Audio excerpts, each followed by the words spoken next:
So the students are back. You're a landlord. You have a rental property. How to Keep everybody happy. keep everyone happy. What to do after the break.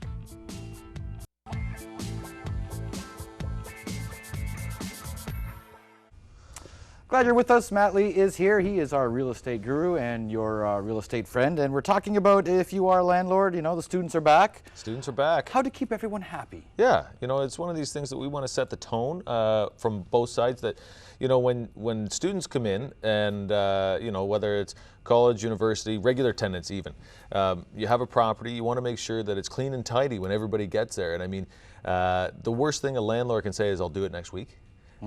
Cutting grass, cleaning the units, freshly painting, you know, things that we've talked about in the past, you know, but really setting the mark and the tone of saying, okay, you know what, we have a multi-unit here. Everybody has their own garbage can. Everybody has their own recycling bin. And spray paint it to make sure that they know which one is theirs, so that therefore there's no mismatch. What happens is that I find, even in our own units, is that when things get mismatched, somebody doesn't want to put somebody else's garbage out. Right. They want to take care of their own stuff. They want to have their own private area.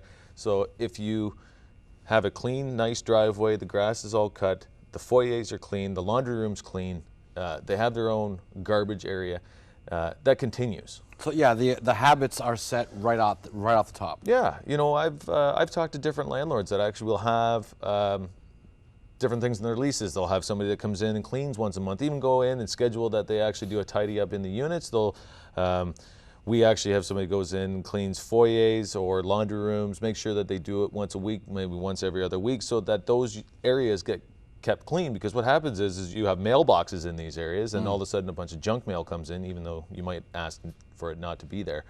It gets thrown on the floor. We're getting into a time where it poured rain today, and all of a sudden people are tracking mud into these foyers. Well, all of a sudden it looks really dirty. Right.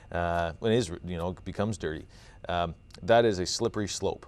And what happens is that people just tend to say, oh, well, you know what, it's dirty and I'm not going to care as much. But if you have cleaners, or you do it yourself, you go in and you keep these places up to where they should be, things continue a lot nicer. The happy landlord's a happy tenant. Yeah, absolutely. I mean, you want to make sure that they're happy and they feel comfortable in the units that they're in. The equity and like, this is your asset, and I mean, you want to make sure that equity stays in there and that things don't get trashed and things don't get, you know, going the wrong way. All of a sudden you have to go in and replace trims that get nicked, or, you know, you're painting all the time, or you're replacing floors.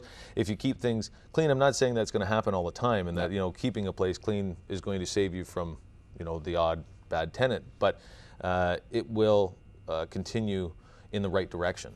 And a landlord can't just pop in on a tenant just to see how his property is doing, how their property is doing. No. So if you have common areas where you have a laundry room that is keyed or not, I guess, foyers, outside, if you want to cut the grass or you want to clean up the driveway, you can do that. But going into a unit requires 24 hours notice, and it's actually in the Landlord and Tenant Act, it actually says at suitable time. So the thing is that you have to actually post notice.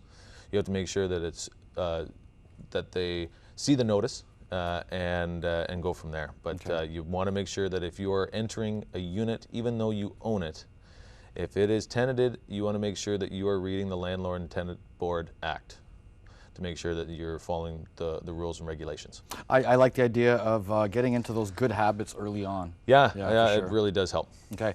Matt Lee, thank you so much. We'll see you next week, sir. Thank you. Thank you. Real Estate Review was brought to you by Matt Lee of Royal LePage Pro Alliance. Have a question for Matt? Ask it online at mattlee.ca.